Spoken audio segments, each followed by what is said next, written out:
Colin. That smell! I mean, can you not smell it? There's a god-awful stench coming from your bin. That's prawns. Yeah, bugger. Sorry it's late, but just Merry Christmas all.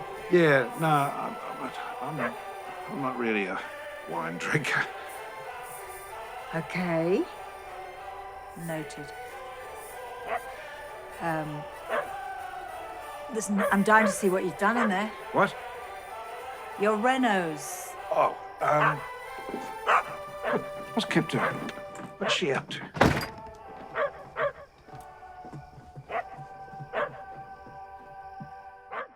And that's a clip from Rams. I'm delighted to say we've been joined by one of its stars, who is Sam Neill. I think he's joining us from New Zealand somewhere. I see your beautiful farm and your vineyard on my social media. Is that where you are now, Sam? I'm actually in Auckland, and so my sheep and my cattle and so on are wandering around bereft without me. You know, it's a sad situation. You've been one of the people that helped a lot of people, including me, through this extraordinary period, although it's kind of over for you in New Zealand. But your smiling face and your wine recommendations and your guests and your acting and your animals have just been very much part of this weird story. It's been a very strange year, hasn't it? Yeah. And I have been sort of fairly active on, I don't know, Twitter and things. Yeah, that was as much to entertain myself as anything else, I think, and some people seem to enjoy it. So Rams is the new movie, as I mentioned. It's on streaming platforms from today. I loved it. We both loved it. It's a terrific film. Just take us into this story of Colin and Les, our farmers here. Just explain where we are with this movie, Sam. Colin and Les are two brothers who farm side by side but haven't spoken for 40 years. And then challenges come along, a pandemic. This was eerily prescient, this film. A pandemic which affects sheep, and it means the slaughter of their entire herd, of their prized, I think they're called Calgorn sheep, which they've been breeding for generations. And so a catastrophe hits the community, hits them very hard, what results is a film that's kind of quite funny and sad and poignant and but ultimately very warm, and people have responded in a way I didn't really expect. People sort of said, "This is kind of what I needed right now." Yes. And it's based on the Icelandic original, which came out in 2015. When were you aware of that before you did this? Had you seen that movie? Did you watch it once you'd signed on for this? How did that happen? I'd seen that film when it originally came out, and they told me they were basing it on that, and I really wasn't interested in making a remake of anything at all.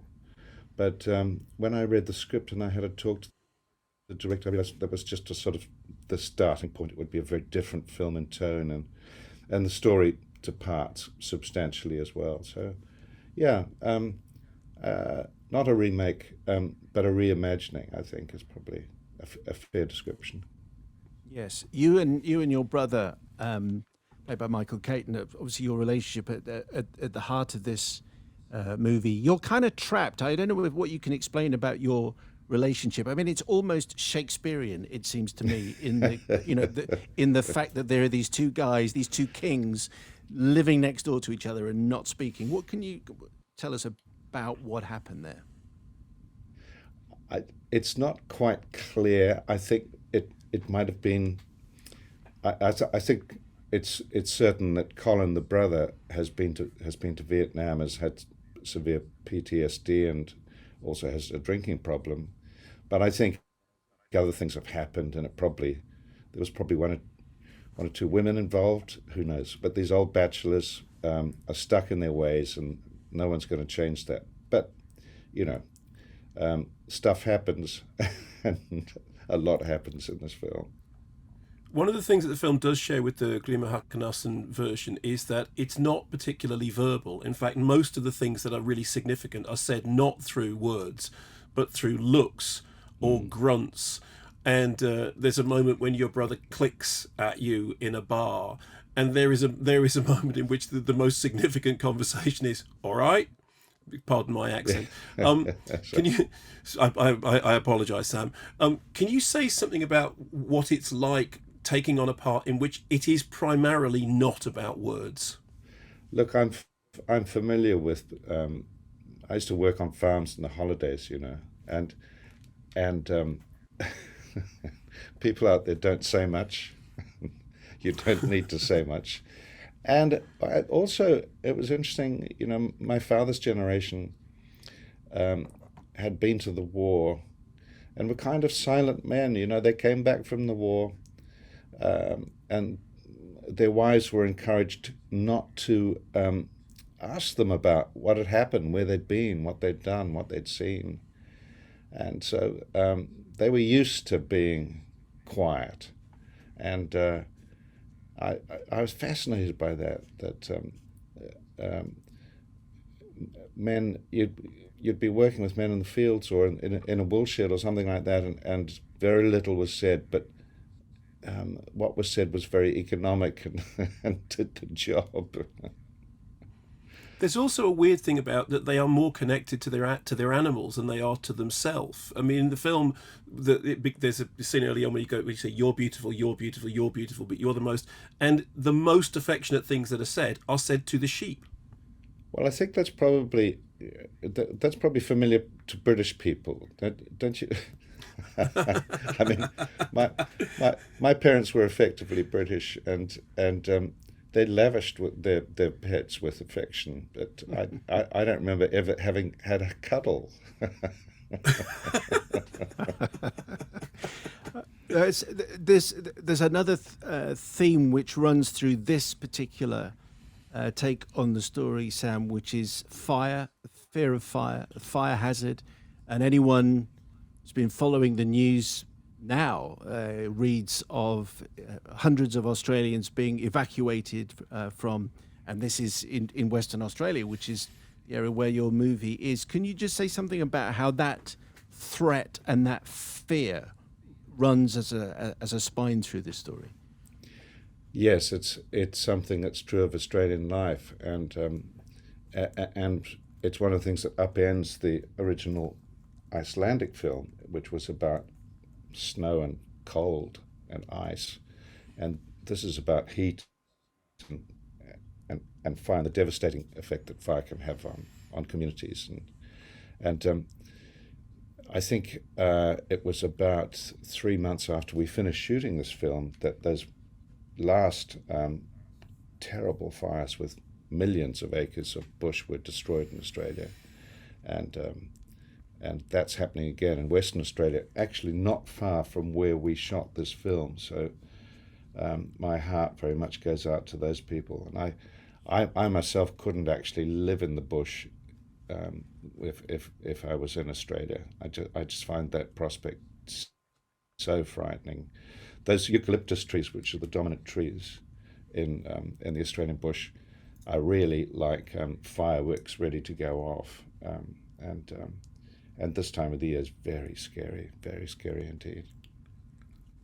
Sam, I know we only have you for a brief time, and I've never met you, and I always promised myself that if I did, I would ask you a question about one of my favourite films of all time. I love the documentary Cinema of Unease, but I have shown Andrzej Żuławski's Possession twice, once at the National Film Theatre, once at the Tate, and both times somebody in the audience has passed out. It is one of my favourite films. It is one of the most extraordinary. I'm not lying about this. Twice people have passed out. Do you have profound memories of making that film? Because that's one of my favourite and one of the weirdest films I have ever seen. It is very strange. And it was a very, I call it the most extreme film I've ever made in every possible respect. And he asked of us things that I wouldn't and couldn't go to now. And I think I only just escaped that film with my sanity barely intact, And I think Isabella Gianni actually had a breakdown after finishing the film, which is no surprise to me because it was a tough go, and it was Berlin. It was Berlin, in the Cold War. Everything was bleak. The film is very frightening, but it's really it takes on all sorts of surreal dimensions, but it's actually the core of it is the breakdown of a marriage, and it's deeply, deeply distressing, all that stuff. Deeply distressing. It's a masterpiece, Sam, and I will always be grateful that you made it because it is an absolute masterpiece. Would it be a good date movie for Valentine's? Just while you're here, so and on the subject of animals, do we get Jurassic World domination from you next? I mean, it's obviously a slightly different animal film. Is that what's coming next for you? Well, that was supposed to be coming out, of course, in June, but that's been postponed for a year for obvious reasons. I actually went to a cinema last night. It was an amazing experience to be sitting in a cinema with an audience as if nothing had happened, and I had to say a few words before the screening, and I said, this is miraculous. We are so fortunate to be in these circumstances, because it's one thing seeing a movie, but it's another thing sitting in a cinema and watching a movie. That's like the difference between listening to recorded music and a live show. I think cinema should be a communal experience, and to have that last night, I felt very, very lucky indeed. But hopefully by June 22, cinemas will all be back up, and we'll be all going to the film movies and eating popcorn again. That's one of the definitions of normal, Sam, that a lot of people are working for. If normal is going to a packed cinema, sitting next to people who you've never seen before and feeling happy and enjoying the experience. For us in the UK, that feels like a long, long way away at the moment. Yes. So your experience last night, we are very, very jealous. Very jealous. And let us pray that we get back to that as soon as possible. Really. I will never complain about somebody talking in a cinema ever again. I want to be sitting next to somebody talking. Yes. All these delights, you have them in New Zealand and we don't have them over here. I know. I feel slightly weird talking about it because it is a strange privilege, and my heart goes out to everybody in the UK. It's tough, but on an optimistic note, you're getting on top of those vaccinations very quickly, and we admire you for that. Good. Yeah, well, that's certainly the thing that's giving a lot of people hope for the future. And Sam, we appreciate you speaking to us. We love your movie. Thank you very much indeed for talking to us. Thanks, guys. Lovely to talk.